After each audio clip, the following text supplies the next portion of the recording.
Ay may dalawang anak, parehas kong lalaki. At yung bunso ay humingi na ng kanyang tawag nito, yung kanyang mana. At walang sabi-sabi, hinati ng kanyang magulang yung mana.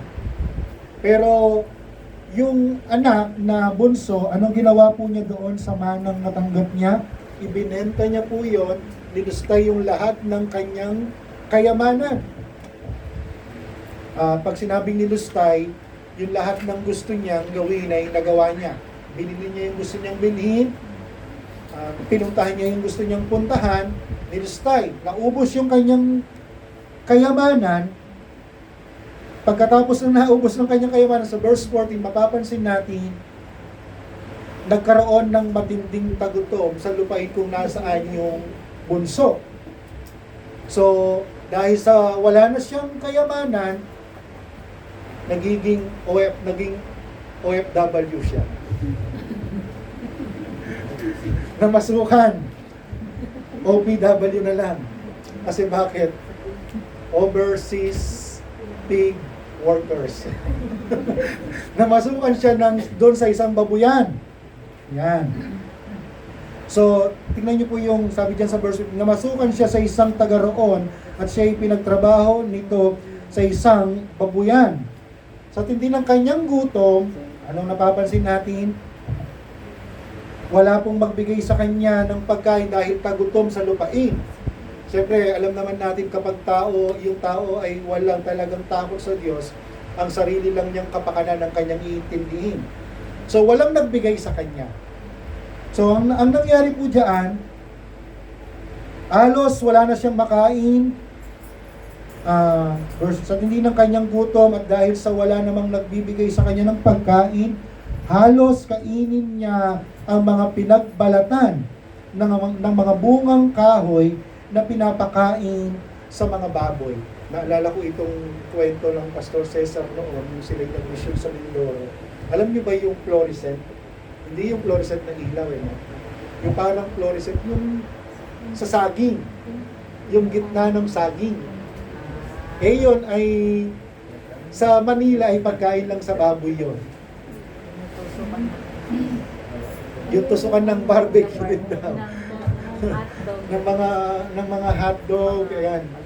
Pero pagdating sa Mindoro, pagkain pala ng tao yun.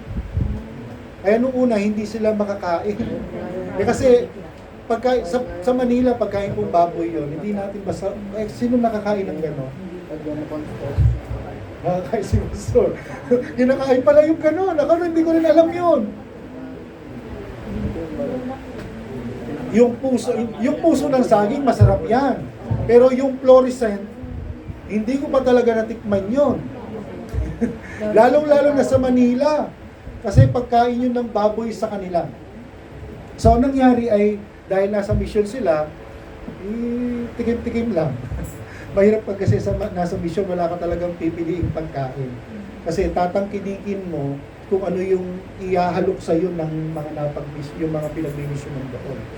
Kaya may tinuturo doon si Pablo, kainin na, pag-pray na lang. Kasi minsan may mga pinagbabawal na hindi naman nila alam, alang-alang lang sa kapakanan ng iba, ipagpasalamat na lang sa Diyos. So, may mga ibang may turo dyan, pero hindi yun ang ating pag-aaralan. So, nangyari, halos yung pagkain na lang ng baboy ay gusto niyang kainin dahil sa tindi ng gutom. So, nung naisip-isip niya yung kanyang sitwasyon, sabi niya, buti pa doon sa pudar ng aking magulang ay yung mga alipin namin doon ay masarap yung pagkain. So naisip-isip niya, babalik na lang ako doon, hingi ako ng tawad, kahit na hindi ako karapat dapat, sabi niya, ay babalik ako doon. Verse, wala ba dyan? Sige. Verse 18, babalik ako sa aking ama at sasabihin ko sa kanya, Ama, nagkasala po ako sa Diyos at sa inyo, hindi na po karapat dapat na tawaging anak ninyo, ibilang na lamang ninyo akong isang inyong mga alila. So, to make the long story short, nagpasya po siyang umuwi, Malayo pa lamang siya, nakita na siya ng kanyang ama, dahil sa tindi ng kanyang awa, patakbo po niyang sinalubong. So pagkatapos po nun, humihingi siya ng tawad, hindi matapos yung kanyang paghingi ng tawad. Ang sabi ng ama, pasuotan niya yan ng damit. Dito sa ibang salin ay kunin niyo ang pinakamagandang damit. Yan. At bihisan ninyo siya, suotan niyo siya ng singsing at ng sandalyas. Tapos magkatay tayo ng pinatabang buya at tayo kumain at magdiwang sapagkat namatay na ito, pero muling nabuhay, nawala, ngunit muling natagpuan. So yun po yung nangyari doon sa istorya, doon sa nawawalang anak. So kung papansinin natin dito, yung ama kasi dyan ay nagre-represent yung pag-ibig ng Diyos. Yung ama nating sa langit. Kaya natin binigyan natin ng title na Unconditional Natures of God's Love. So meron po tayong 3 points dito na 3 points talaga para basketball lang. 3 puntos na mapag-uusapan. 3 puntos. 3 points naman sa English. Kaya lang yung diin kasi parang 3 points. Parang basketball. Panalo pa naman ang Ginebra. So, yan po yung ating tatalakayin, yung 3 puntos. Ang una ay, tingnan po natin yung verse 11. Tingnan po natin yan. Ang point natin, hindi po yung anak, kundi yung tatay dahil inaalala natin yung araw ng mga tatay ngayon. Pero higit natin nasain yung pag-ibig ng Diyos na natanggap natin. So dito sa verse 11, kung titignan natin, nagtuloy si Jesus sa kanyang pagkukwento. May isang ama na may 2 anak na lalaki. Sinabi ng bunso sa kanyang ama, "Ama, ibigay niyo na sa akin ang bahaging mamanahin ko." Kaya hinati ng ama ang ari-arian niya sa 2 niyang anak. Dito sa unang points na makikita natin, yung the Father perfect provision. Bakit po natin sinabi yan? Yung pagpo-provide ng isang ama. Kung titingnan natin, karamihan yung mana, kailan po ibinibigay yan? Minsan pag malapit na. O minsan, nag-iiwan ng kasulatan yung mamamatay para kapag namatay siya, meron ng hati-hati yung mana na dapat na ipamigay sa mga anak. Dito, nakakatuwang isipin no? Hindi pa namamatay yung ama at nang humingi yung kanyang anak, ibinigay na yung mana na para sa kanya. So, kung titignan natin, talagang planado na. May nakalaan na. Meron na talagang ibibigay yung ama sa kanyang mga anak. Tinawag din natin siyang perfect provision kahit bakit? Kasi kahit sa Genesis pa lang, ang tao wala pa, hindi pa nalilikha na i-provide na ng Diyos yung lahat ng kanyang pangangailangan. Amen. Bago pa man likahin ng Diyos yung tao ayon sa kanyang wangis, na provide na ng Diyos yung lahat ng kailangan. Amen po ba? Amen. Alam niyo na yon, yung limang yung 5 araw na paglikha ng Diyos sa lahat. Ito na naman ako sa pag-inom ng tubig. Na-provide na ng Diyos. Lalakasan ko na po. Para hindi na ako sisigaw. Na-provide na ng Diyos yung lahat ng kailangan natin bago pa man tayo likhain ng ating Diyos. Kaya ang sabi niya, pwede natin kainin ng lahat, maliban lang dun sa isa. Ano po yun? Pagkain ng mansanas. Di ba yun yung alam natin dati? Ako'y lukong-luko dun sa mansanas na yun eh. Dahil yun lang palagi kong sinabi, kasi yun ang pinakita sa atin, ng larawan. Eh sa atin pa naman, pag mayroong pinapakitang larawan, nung tayo bata, ang dali nating ma-adapt. At madali nating mapaniwalaan. Kaya nga may turo, kapag daw tayo nagtuturo sa mga bata, mas magandang ipakita natin mas madali nilang makuha yung aral. So, hindi po yun yung mansanas, no? Alam naman natin yung pagkain ng masama at mabuti. Bunga ng punong kahoy sa pagkaalam ng masama at mabuti. So, perfect provision po siya. Kasi bakit? Hindi pa po tayo nililikha ng Diyos. Pinrovide na po niya yung lahat ng kailangan ng tao. Amen. Na-provide na. At alam natin yung istorya na ang tao kahit na na-provide niya, na-provide ng Diyos yung pangangailangan ng lahat ng tao, alam natin yung pagkakasala ng tao. Natukso siya, ginawa niya yung gusto niyang gawin, nahiwalay siya sa Diyos dahil nagkasala siya, pero kahit anong pilit ng tao, lumalayo pa rin siya sa Diyos. Gumagawa ang paraan ng Diyos, pero lumalayo pa rin ang tao sa nais ng Diyos. At kung titignan natin, perfect din yung provision ng Diyos sa atin. Bakit?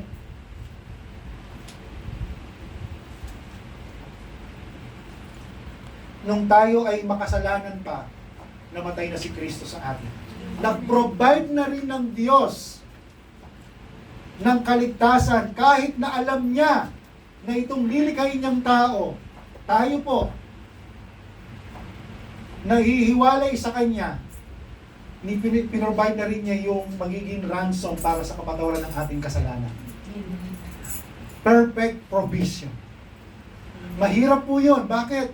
Kasi kahit alam mo na gagawin ng tao yung gusto niyang gawin, lilikhain mo, hindi pa man nalilikha, alam na ng Diyos, yung gagawin ng tao, nakahanda na rin yung pagtubos. Yun yung kanyang anak, yung ating Panginoong Yesus. Kaya basahin natin yung 1 Peter chapter 1.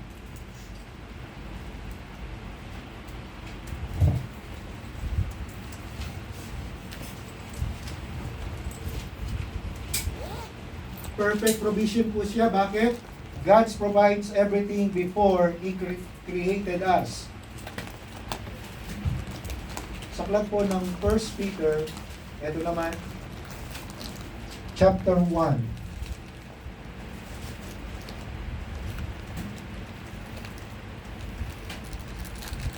Basahin natin yung verse 18 hanggang sa mga sumusunod na talata.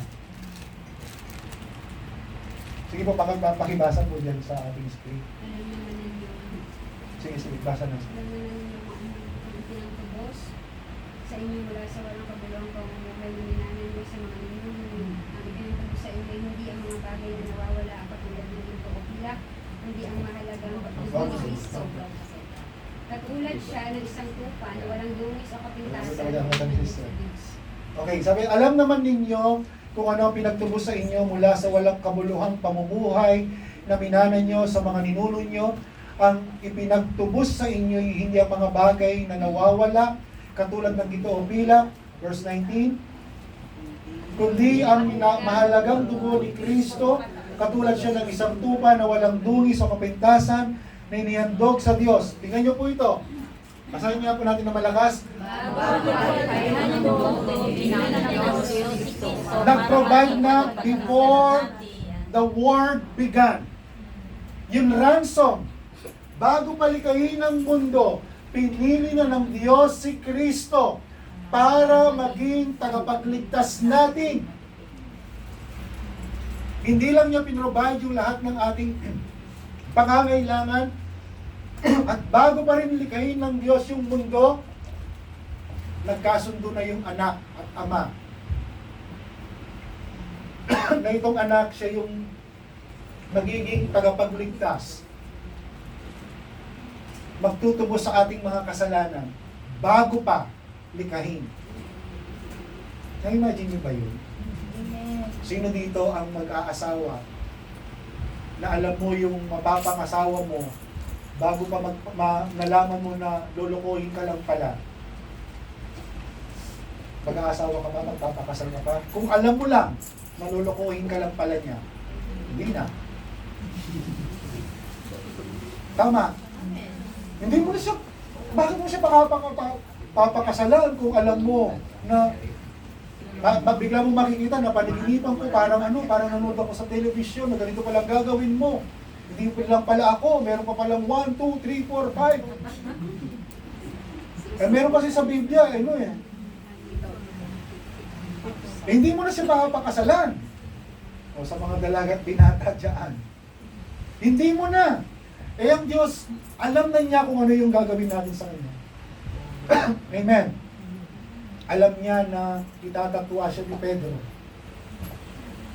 Alam niya na ipagkakanulo siya ni Judas. Pero nilikha pa rin niya. Alam niya itong si Eva matutukso at sasabihin niya kay Adan para matukso din. At alam ng Diyos yun. Pero kahit alam na ng Diyos yun, may nakahanda na siya na magra-ransom para doon sa kasalanan ng tao. Napakahirap nung ganyang ginawa. Pero pinakita niya yung unconditional love niya para sa atin. Amen. Hindi pa bang gumagawa ng mabuti yung mga tao, alam na niya, nakahanda na yung lahat dahil sa tindi ng pagmamahal niya sa atin. And that's the unconditional nature of God's love. Yan yung natural na pag-ibig ng Diyos. Amen po? Amen. Kaya, 1 John chapter 4 verse 2, tignan din natin yan. Unang 1, kapitulo 4, talatang 10. Dito na. Chapter 4 verse 10. Tayong umibig sa Diyos, hindi siya ang umibig sa atin. At isinugo niya ang kanyang anak upang amuin ang ating mga kasalanan para sa kapatawaran natin. Sabi yan, ito ang pag-ibig, hindi sa inibig natin ng Diyos, kundi tayo ang inibig niya at isinugo niya ang kanyang anak upang maging handog para mapatawad ang ating mga kasalanan. Hindi tayo ang unang umibig sa Diyos. Siya ang unang umibig sa atin. Amen. Amen. Amen. At minahal niya tayo, tandaan niyo po, nung tayo ay makasalanan pa. Romans 5:8. While we were sinners, Christ died for us. Si Kristo ay namatay na para sa atin. Kailan? Nung tayo po ay makasalanan pa. Hindi pa tayo naghahanap sa Diyos, namatay na para sa kasalanan natin. Ganon yung pag-ibig ng Panginoon sa atin. Ipinakita ng Diyos sa atin ang kanyang pag-ibig sa ganitong paraan. Kahit noong tayo'y makasalanan pa, namatay si Kristo para sa atin. Amen. Kaya nga, katulad ng unang puntos natin, the Father, perfect provision. Hindi pa nalilikha ang tao, inihanda na niya yung lahat ng pangangailangan natin, at hindi pa nakakagawa ng kasalanan ng tao, nakahanda na rin si Kristo para tubutin tayo sa ating mga kasalanan. Hindi pa nalilikha yung mundo. Kung ipipicture out lang sa atin ng Diyos Ama, Diyos Anak, at Diyos Espiritu Santo, nag-uusap yan. Hindi sila Jack and Poy, sino pwedeng mamatay para sa kasalanan nilikahin natin. Napag-usapan na nila, wala pa ang mundo na itong anak niya, itong si Kristo, siya ang magbabayad ng kasalanan natin. Perfect provision. Kaya nga pag sinabi ding perfect provision, wala ka ng ibang gagawin pa para matanggap yung kaligtasan na yun.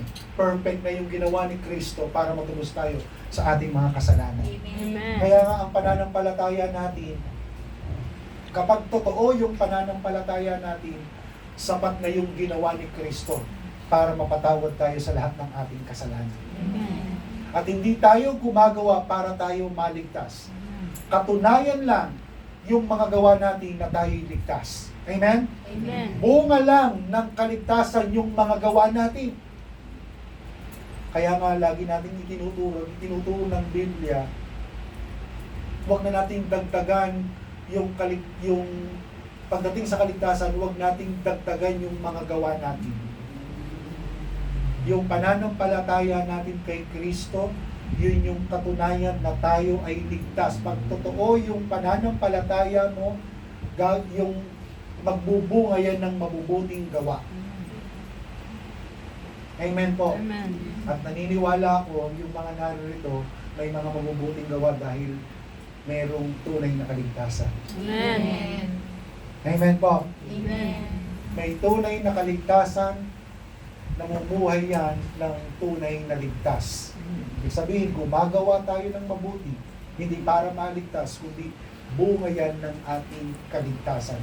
Kasi kung puro gawa lang yung magiging batayan natin sa kaligtasan, hindi na dapat papahintulutan ng Ama yung kanyang anak para maging kordero ng Diyos. Kung kaya naman pala ng tao na maggumawa ng mabuti para maligtas. Pero hindi yun yung paraan. Ang paraan ng Diyos, ibinigay niya yung kanyang anak upang ang sino mang sumampalataya sa kanya ay hindi makahanga, kundi magkaroon ng buhay na walang hanggan. Amen. The perfect provision ibinigay na ng Diyos bago pa likahin ang mundo. Nakahanda na si Kristo na mamatay para tubusin tayo sa ating mga kasalanan. And that's the Father's perfect provision. Yun po yung unang makikita natin. Pangalawa, balik tayo sa ating, mabilis tayo ngayon, no? Parang nagbago yata ako, ha? Sa Luke chapter 18, sa 15 po, balikan natin yung ating teksto.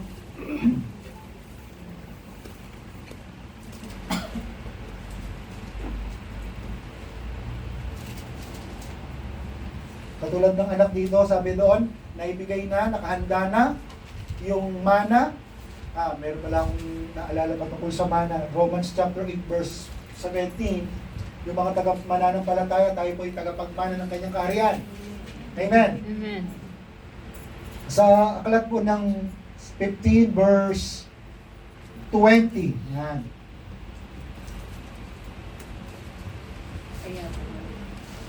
Nung napag-isip-isip nung bata, sige na, sabi doon, babalik siya sa kanyang ama, kaya bumalik siya sa kanyang ama, tingnan niyo po ito, malayo pa ay natanaw na siya ng kanyang ama, at naawa ito sa kanya, kaya patakbo siya nitong sinalubong, niyakap at hinalikan.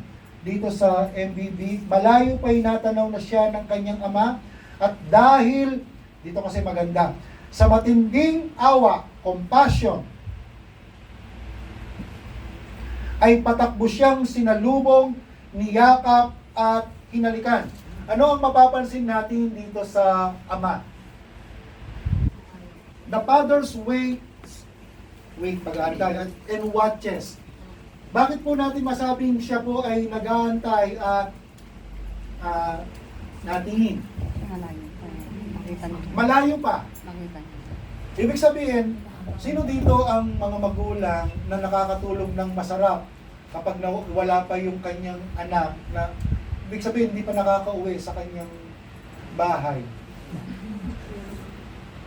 Mahirap pong matulog, lalo na yung nanay. Alam mong lumabas ang iyong anak, gabi na, madaling araw na, hindi pa, wala pa, may kinokontak mo. Naalala ko yung patotoo ni Sister Joanne. Kontak doon sa kanyang anak, hindi pa nakakauwi. Alas 3 ng madaling araw. Kahit na pagod ka, gusto mo lang matulog, hindi ka makatulog kasi iniisip mo yan. Tingnan po ninyo yung pag-aantay ng tatay. Malayo pa lang, natanaw na niya. Ibig sabihin talagang nag-aantay siya. Ine-expect niya na babalik yung kanyang anak. Ang sabi ng Isaiah 30 verse 18, basahin natin yung Isaiah chapter 30 verse 18.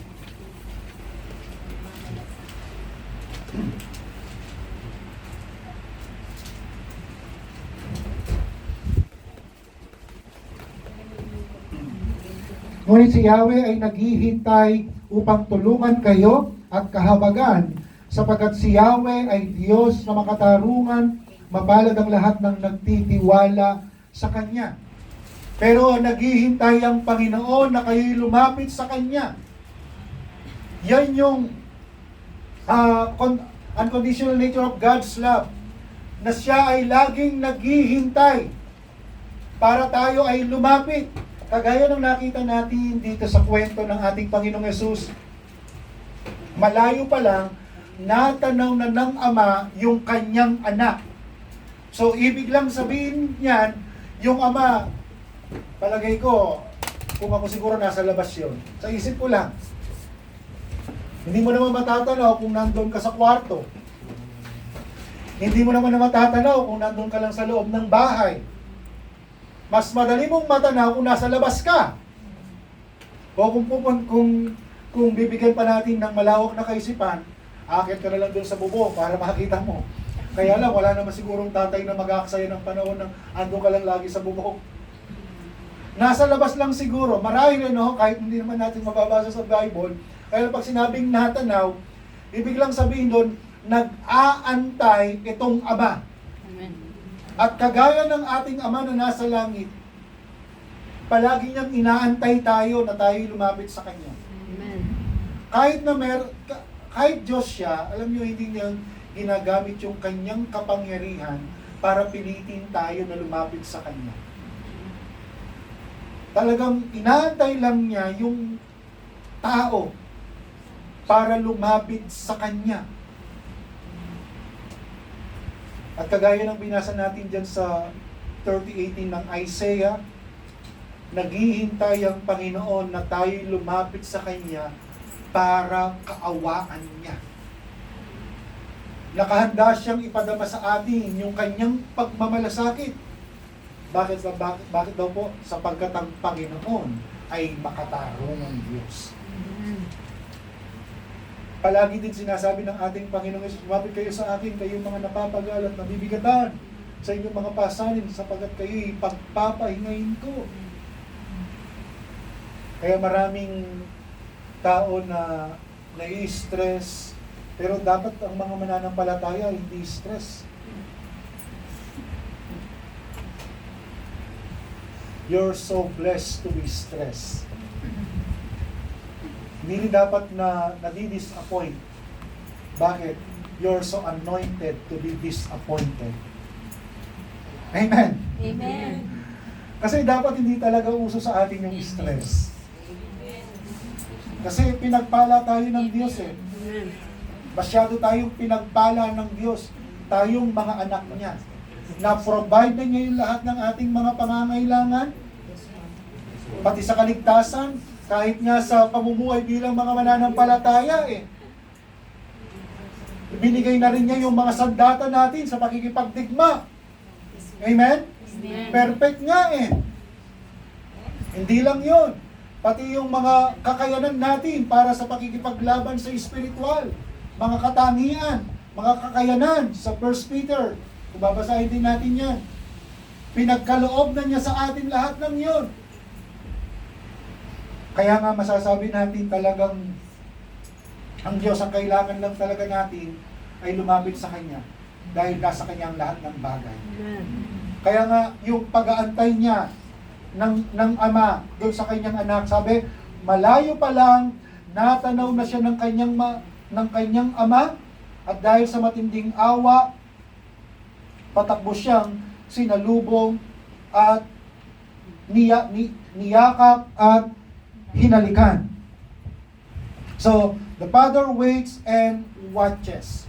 Nag-aantay ang Panginoon at talagang tinitignan niya ano kaya ang magiging itsura ng kanyang anak.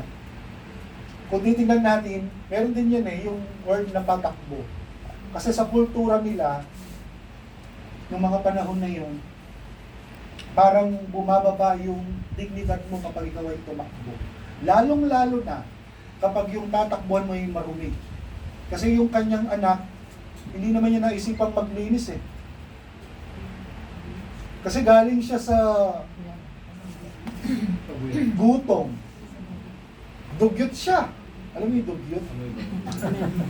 Marumi. Babuyan. Dugyot, ano? Oo, wala na siyang pagkakataon kasi yung kanyang kaisipan, babalik sa kanyang ama, hingi siya ng tawad sa Diyos at sa kanyang ama kasi naisip niya yung mga alila nila ang sarap ng pagkain samantalang siya ano lang ang kinakain. So siya, dahil sa matinding gutom na nararanasan niya, hirap na nararanasan niya, wala na siya talagang preparasyon para pagbalik niya. Gusto ko presentable naman ako sa aking ama. Alam nyo, kahit gaano mang kalayo yung lugar na napuntahan natin, lumayo man tayo, at napakadami at napakarumi ng ating kasalanan, kapag lumapit tayo sa Diyos, hindi kanya itataboy. Amen. Kasi kagaya ng ama. Kaya nga naghihintay siya na kahit marumi yung kanyang anak, maligo ka muna, pagkatapos nun, yayakapin kita. Hindi! Sinalubong siya ng yakap. Ganon tayo sa harapan ng Diyos. Marami man yung ating kapalpakan, paglayo sa Diyos, iba man yung ating dinaanan, malayo man yung ating narating sa mali nating mga pagdidesisyon, pero kapag tayo lumapit sa Diyos, naghihintay lamang siya para tayo ay kaawaan niya. At ipapadama niya yung kanyang pagmamalasakit sa atin. Ganon yung naranasan natin sa pag-ibig ng ating Diyos. Amen? Amen. Hindi niya tayo niyakap nung naglinis tayo. Kagaya ng prodigal son na yon. Nasa karumihan pa siya. Malayo pa lang. Patakbo. Mas excited pa nga yung ama kaysa doon sa anak. Pansin niyo ba yon? Amen. Kasi yung ama yung tumakbo para sa nawawala niyang anak. Kaya nung tayo magpapasya pa lang, excited na yung ama para yakapin yung ating kasalanan. Amen. Amen. Sino ba tayo? Hindi tayo karapat-dapat pero pinadama ng Diyos yun. Kaya the Father waits and watches. Dagdagan natin run. Kasi tumakbo siya nung nakita niya yung kanyang anak.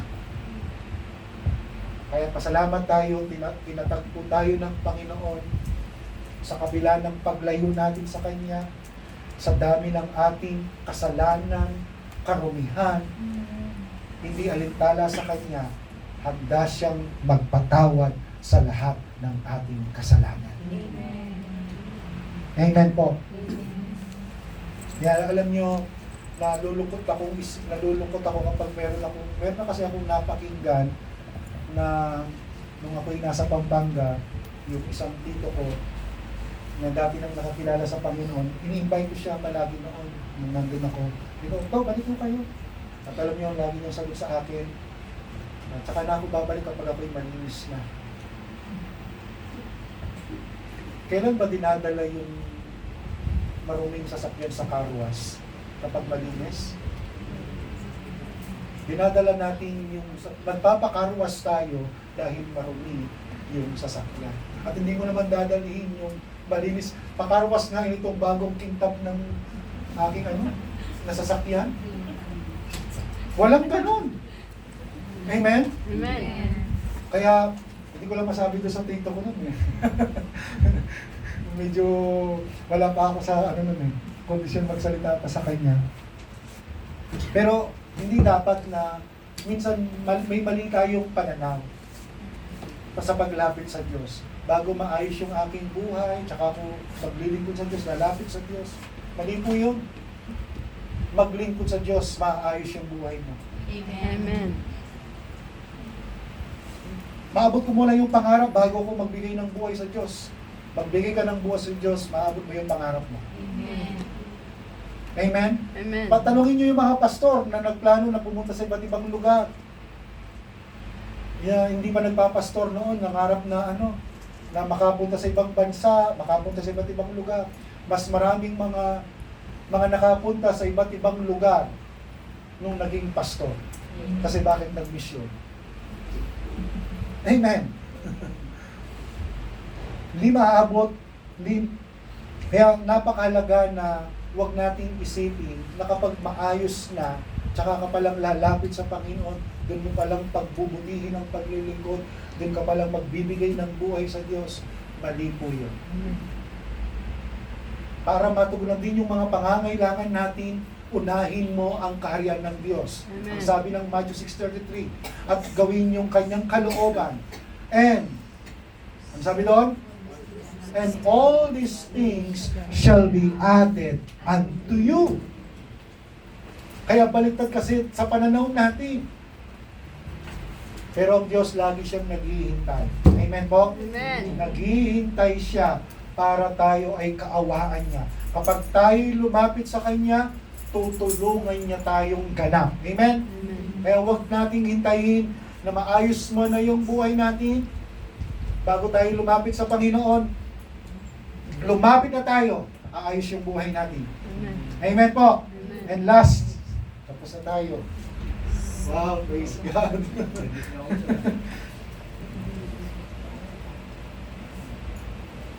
Sa verse doon din pala verse 21 na verse 22 po.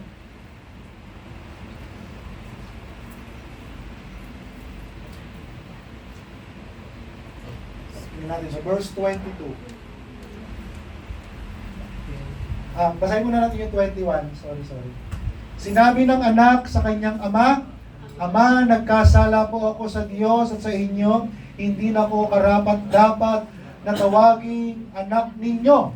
So, hindi pa po tapos magsasalita dyan, kahit di binabanggit dyan. Kaya lang, nagsasalita pa dyan yung anak, tinawag na ng ama ang mga utusan niya. Madali! Dali nyo rito ang pinakamagandang damit at bihisan siya. Lagyan nyo siya ng singsing. Lagyan ninyo ng singsing ang daliri niya at suotan ninyo ng sandalyas ang mga paa niya. So, tingnan natin yung mga talatang binasa natin. Ano mapapansin natin dyan sa ama?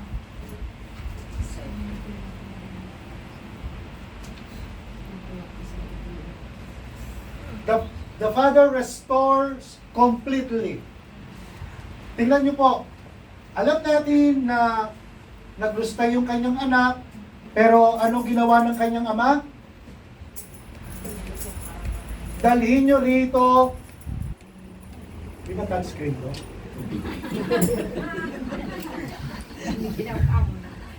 Yung kasing monitor doon sa doon sa airport, galing ko sa airport kagabi, yung monitor ginaganyan ko, nagtaas naman, yung mga bus. Pero tinawag ng ama ang mga utusan, madali, dalhin nyo rito ang pinakamagandang damit. At bihisan siya. Tapos, lagyan nyo siya ng singsing, ang daliri niya, at suotan nyo ng sandalyas. Meron po tatlong nirestore ang Diyos, ang ama doon sa anak. Ano po yun? The robe. Ang robe kasi ay represent righteousness. Katuwiran po. Pag sinabing suotan ninyo ng pinakamagandang damit, yung pagiging righteousness, karapat dapat ka pa rin, anak ko, na kahit na nagpakalayo ka, anak pa rin naman kita. Kasi bumalik yung kanyang, sino dito na merong anak na naglayas, meron siyang anak na naglayas. Nung naglayas ba, tinanggalan niyo ng titulo na hindi niya na siya anak? Kahit dalhin nyo sa legal, hindi maaalis na anak mo pa rin siya. Amen. Yung mga totoong talagang anak ng Diyos, kahit na magpakalayo-layo ka pa, babalik ka pa rin talaga sa Diyos. Amen. Yung totoong anak ng Diyos. Amen. Linawin ko, no? Yung totoong anak ng Diyos. Amen. Kasi yung sa Kanya talaga yan.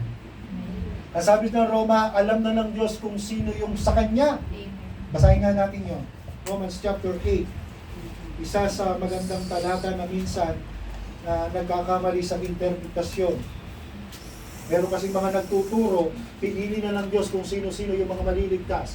Maricar, ligtas ka ha. Sa Diwan, hindi ka ligtas. Kahit na naglilingkod ka, anointed ka sa pag-aawit, hindi ka ligtas. May ganung mga turo na Diyos na mismo ang nagtakda kung sino yung maliligtas. Yung predestined na tinatawag doon. Tama po yun. Pero bago yung predestined, meron munang nauna. Romans chapter 8. Ayun, basa na yun. Basa mo na, sister. Sabi ko dito, sapagkat alam na ng Diyos noon pa naman kung sino-sino ang kanyang magiging mga anak. At sila'y ipinalaga niyang matulad sa kanyang anak na si Jesus para siya ang maging panganay sa marami mga kapatid. Ang tuloy natin, ang mga pinili niya, Kaya ang mga taong pinili ng Diyos, ang una pa ay tinawag niya para maging kanyang mga anak. At ang mga tinawag niya ay itinuring niya matuwid. At ang itinuring niya matuwid ay binigyan niya ng karangalan. amen. Sabi yun, sapagkat sa mula't mula pa, sapagkat alam na ng Diyos, foreknowledge, bago po yung predestined. Ito, kung sino-sino ang kanyang magiging anak at sila'y itinalaga niyang matulad sa kanyang anak na si Jesus para siya ay maging panganay sa maraming magkakapatid. Kaya ang mga taong pinili ng Diyos, kaya nga nauna muna po, ano po yung nauna? Alam na ng Diyos kung sino yung totoong sasampalataya sa Kanya. Kasi siya ay all-knowing God. Kaya nga yung foreknowledge, bago yung predestined. Kaya kapag kayo ay may napakinggan, nakatalaga na naman kung sino yung naligtas eh. Kahit na pagbutihin ko, hindi naman pala ako ligtas hindi na ako magpapakabuti. Ito naman, na kahit na magpakasama dahil nakatalaga ng ligtas, magpapakasama na lang ako. Hindi po. Mali po ang pangangatwiran na iyon. At maling turo po iyon. Hindi nauna yung predestined, ang nauna yung foreknowledge. Yung pagkaalam ng Diyos sa lahat. Dahil siya ay maalam sa lahat ng bagay. He is all-knowing God. Kaya nga, bago pa tayo lilikhain ng Diyos, mula pa nga lang sa sinapupunan, alam na niya yung bilang ng ating buhay. Alam na niya ang lahat ng mangyayari sa atin. Alam niya kung kailan ka sasampalataya. Alam niya kung kailan ka babagsak. At alam din niya kung kailan ka babangon. Kaya nga yung mga totoong anak ng Diyos, nakatalaga na yan sa buhay na walang hanggan. Kaya nga, ang sabi ni Pastor Joseph, hindi bibitawan ng Diyos, hindi susukuhan ng Diyos yung tunay niyang anak. Amen. Na kahit na tumalikod siya bandang huli, pero bandang huli, dahil tunay siyang anak, babalik at babalik yan. Kagaya ng nakita natin dito sa prodigal son. Matindi yung hirap na pinagdaanan niya. Pero alam natin na kahit sa mahirap nung bumalik siya sa kanya, yung kanyang pagiging, yung righteous niya, ni-restore ng Panginoon niya. Ni-restore ng kanyang Ama. Kaya nga yung pinakamamahaling damit, ipinasuot doon sa kanyang anak. Kaya nga yung robe, represent po yun na righteousness. At alam natin, dahil sa pananampalataya natin sa ating Panginoong Yesus, tayo ay itinuring na matuwid. Amen? Amen. Hindi pa hindi pa sinabi ng kanyang anak, "O Ama, magbabagong buhay na ako." Tayo, dali natin makahingi ng tawad ngayon sa Diyos. Amen? Humingi ka lang ng tawad sa Diyos, matuwid ka pa rin sa kanyang harapan kasi handa kanyang patawarin. Amen po. Amen. Kaya nga, the Father restores completely. Pangalawa na makikita natin doon sa ibinalik, ni-restore ng Ama, ano po yun? Yung sing-sing, authority. Sa Biblia, lagi natin makikita yung mga hari, kapag nagtatak, ang sino mang natatakan, hindi na pwedeng baliin nyo. Kaya nga, sa tuwing nagkakasal ako, ang sing-sing ay hindi represent ng pag-ibig eh. Kasi dati, Yan ang alam natin. Ang singsing ito ay simbolo ng pag-ibig. Ang dali naman makabili ng singsing ngayon. Totoo. Yung represent ng pag-ibig, yung pagpapasya ng dalawang magkasitaan na pag-iisang dibdib sa diwa, sa harapan ng Diyos. Yun yung pag-ibig. Yung pagbibigay ng buhay ng babae at ng lalaki sa isa't isa. Yun yung simbolo ng pag-ibig, hindi yung singsing. Yung singsing nasasangla. Kahit ginto yan kapag kayo, naalala ko nung kami ay, meron kami singsing dati ng aming asawa, ginto yun. Ngayon, meron kaming natutunan ginto ang aral. Kaya kasi, galing pa yun ng Korea yung aming singsing. Pag pioneering kasi talagang, alam ng mga pastor yan, medyo mahirap mag-alalaga yan. Dahil walang-wala, in-offering na namin sa Diyos, no? Eh, dahil na-open na namin, pwede na namin isang lahat. Sinagad na namin dahil sa isip-isip ko, hindi na mabalik yun eh. Babalitan na lang ng bago. Nakabili naman ako ng bago, kaya lang silver lang. Nawala naman yung sa akin. Dito lang din nawala eh, naligo ako eh. Dito nawala. Nasugatan kasi ako diyan sa dishwashing. Tapos lumipat ko dito, madali na lang nawala. Sabi ng asawa ko, kailan papalitan? Inisip-isip ko kung kailan na. Kaya nga nagtatanong-tanong ako ng mga ginto eh. Kaya ang ginito ang aral. So, ang singsing ay hindi po simbolo ng pag-ibig. Yung singsing sa Biblia ay simbolo ng karapatan, authority. Kaya diyan, binalik. Ano yung karapatan natin?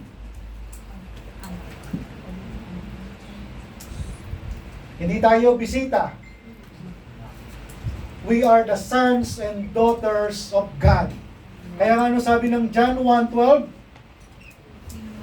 Ngunit ang lahat ng tumanggap at nanalig sa Kanya ay binigyan niya ng karapatang maging anak ng Diyos.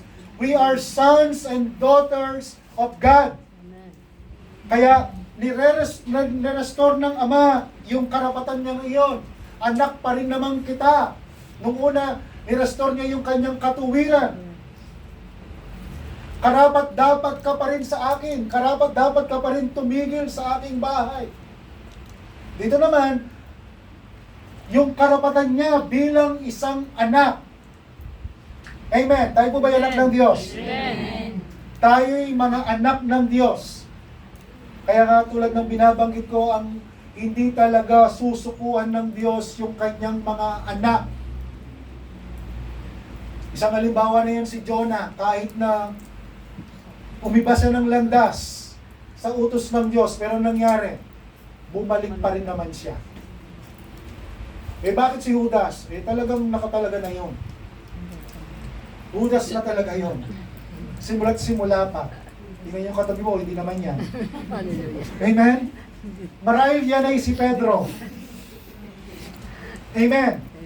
Pag sinabing Pedro, naitatwala, pero nung bumalik, siya naman ang nagpalakas sa iba. Marahil si Bernabe yan. Binigila ba si Bernabe? Tagapagpalakas ng loob. Amen po. Amen. Kaya, God restore our authority.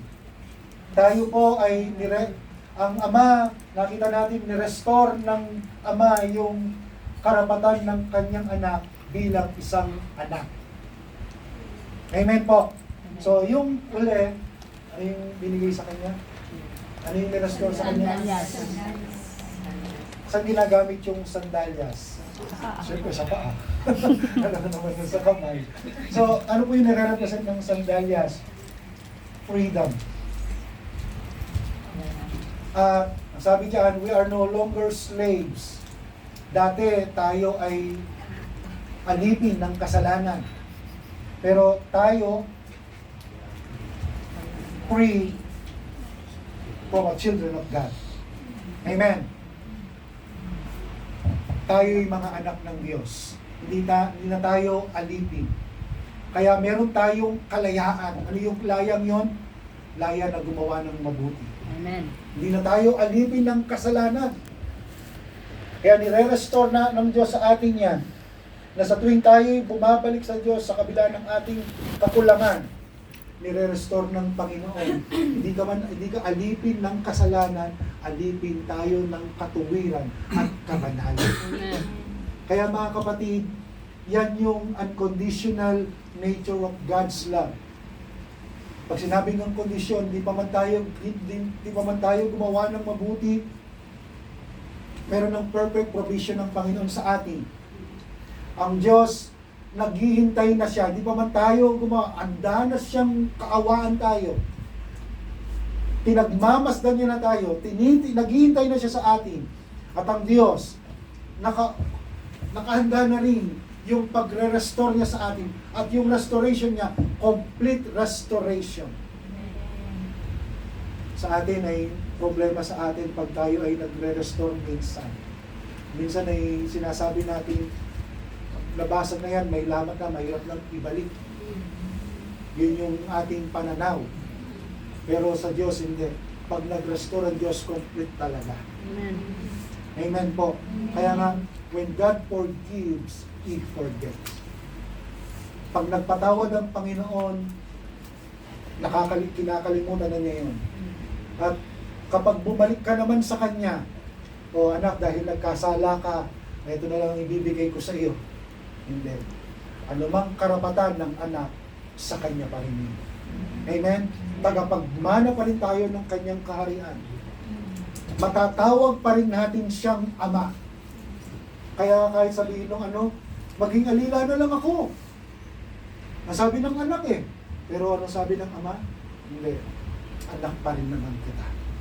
Kaya dito, sino dito ang napalayo sa Diyos? Na minsan down na down tayo, hindi yata ako karapat dapat tumayo. Ang dami ko nang nagawang kasalanan. Hindi na ako karapat dapat na tawagin pang anak. Nais ko sabihin sa iyo. Kapag totoo ang paglapit mo sa Diyos, kompleto yung pagre-restore mo sa iyo. Amen. Anak ka pa rin niya. Mahal na mahal ka pa rin niya.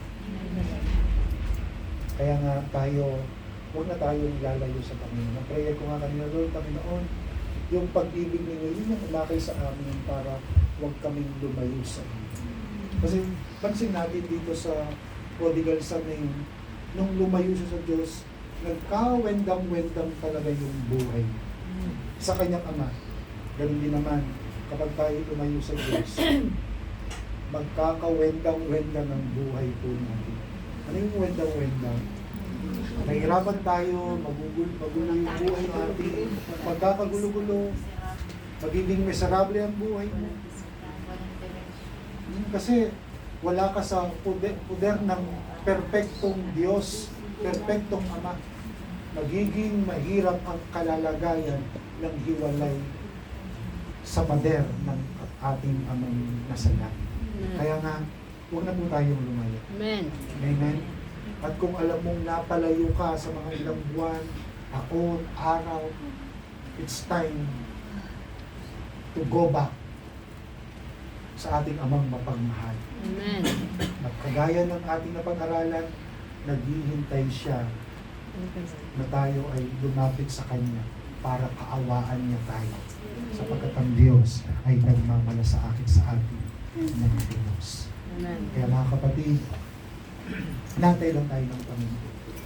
Kung pakiramdam mo nanghihina ka, nantay lang tayo ng Panginoon. Kung alam mo, nag-guilty ka pa rin sa kasalanan mo, naghihintay lang ang Panginoon. Kahit gaano mang karami, kahit gaano mang kaduwis yung kanyang anak, tatakbong lalapit ang Ama sa kanyang anak. Hindi pa nakakahingi ng tawad, yayakapin ka na ng Amang nasa langit. Amen. Ganun ang pag-ibig ng Diyos. Basta makapagpasya ka lang sa umaga nito, Lord, guilty ako sa nagawa ko. Guilty ako sa hindi ko pagtatapat. Guilty ako sa kahinaan ko, sa kakulangan ko. Pero ngayong umaga nito, hindi ako magdadalawang isip na lalapit sa inyo sapagkat nakita natin sa umaga nito yung lumayong anak nung malayo-layo pa lang, natanaw niya na yung kanyang anak at tumakbo para yakapin yung kanyang anak. At naniniwala ko sa umagang ito, kahit hindi ka lumapit dito sa unahan, nandiyan ka lang sa kinaupuan mo, yayakapin ka ng iyong amang masalangit dahil siya'y mapagmahal na Diyos. Basta yung puso mo lang, handa mong lapitan yung nagmamalasakit na Diyos. Kaya sa umagang ito, kilala tayo ng Panginoon. Ano man ang kalalagayan natin, He is a perfect provision. Meron ka bang pangangailangan, huwag kang magatubiling lumapit sa trono ng mahabaging Diyos. Tutulungan niya tayo. Ano man ang pangangailangan natin, He is a perfect, He has a perfect provision para sa bawat isa sa atin. Amen po? Kaya tayo pong lahat ay umuko, tayo ay manalangin. Ilapit natin ang ating sarili sa Diyos.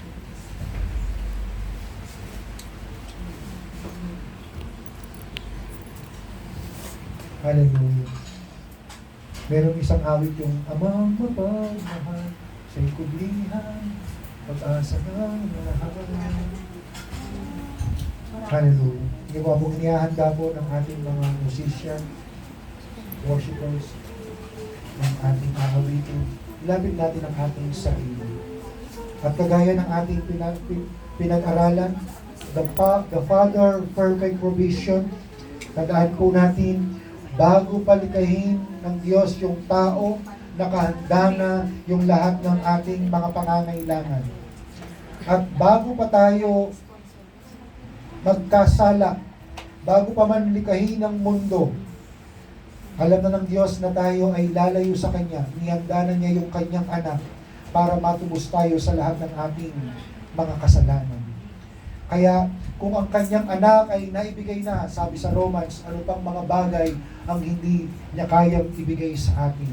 Ang solusyon na dapat natin gawin, unahin natin ang karya ng Diyos at ang Kanyang katuwiran at ang lahat ng bagay ay idaragdag niya para sa atin. And that's the perfect provision of God to us. Hallelujah. Panginoon, kilala niyo po ang bawat isa sa amin. Alam niyo yung lahat ng aming mga pangangailangan. At bago niyo pa kami likahin, Panginoon, nakahanda na ang aming mga pangangailangan. At alam din namin, sa maraming mga panahon ay tumalikod kami sa inyo, nakahanda na rin ang inyong pagtubos sa aming kasalanan. Walang ibang kundi ang aming Panginoong Yesus. Kaya naman ngayon, O Diyos, kung ang inyong anak ay naibigay nyo ng walang pag-aalinlangan, ano bang mga bagay ang hindi nyo kayang ibigay sa amin? Kilala nyo ang bawat sa amin. Alam ninyo yung bawat sitwasyon ng bawat isa sa amin. Dalangin ko sa oras na ito, katagpuin po ninyo kami, Panginoon. Ano bang mga personal needs ng inyong mga anak? Solusyon man sa problema, paghanap man ng trabaho, pagprovide man ng kanilang mga pangangailangan sa aming mga mahal sa buhay. Walang bagay na mahirap sa inyo. Itinitiwala po namin sa inyo.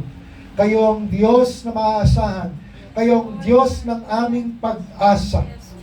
Kaya tulungan niyo kami, Panginoon. At kung sino man dito ang nangangailangan ng lakas, kung sila man ay nanghina, I pray for restoration in Jesus' name. Kung sino man dito ang nangangailangan ng kapayapaan sa kanilang kaisipan, you are the God of peace. Kayo ang prinsipe ng kapayapaan. At ayahan po ninyo ang inyong mga salita at ang inyong espiritu ang magbigay sa kanila ng kapayapaan. At ang kung sino man sa kanila na narito ang nakakaranas pa ng lungkot dahil sa kawalan ng kanilang mga mahal sa buhay, sa mga pangit na suliranin na kanilang mga pinagdadaanan, ang espiritu ng kagalakan ang aking hinihiling sa pangalan ng Panginoong Yesus.